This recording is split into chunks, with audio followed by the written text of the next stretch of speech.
One of the things I really love about living in Athens is that every morning when I walk my dog, I have at my disposal some of the most amazing breakfast takeaways. My favorite one is this.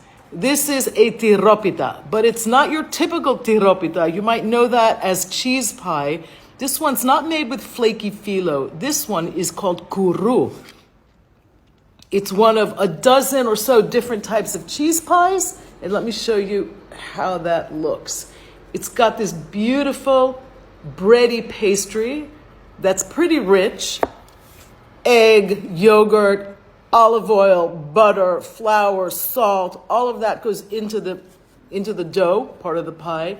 And the filling is usually very simple, just a little bit of feta cheese, Greek feta cheese, of course. It's really substantial breakfast.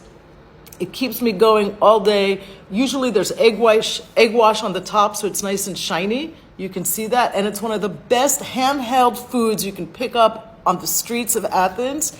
They're sold in a lot of different places. The one in my neighborhood happens to make really good ones. That's really good.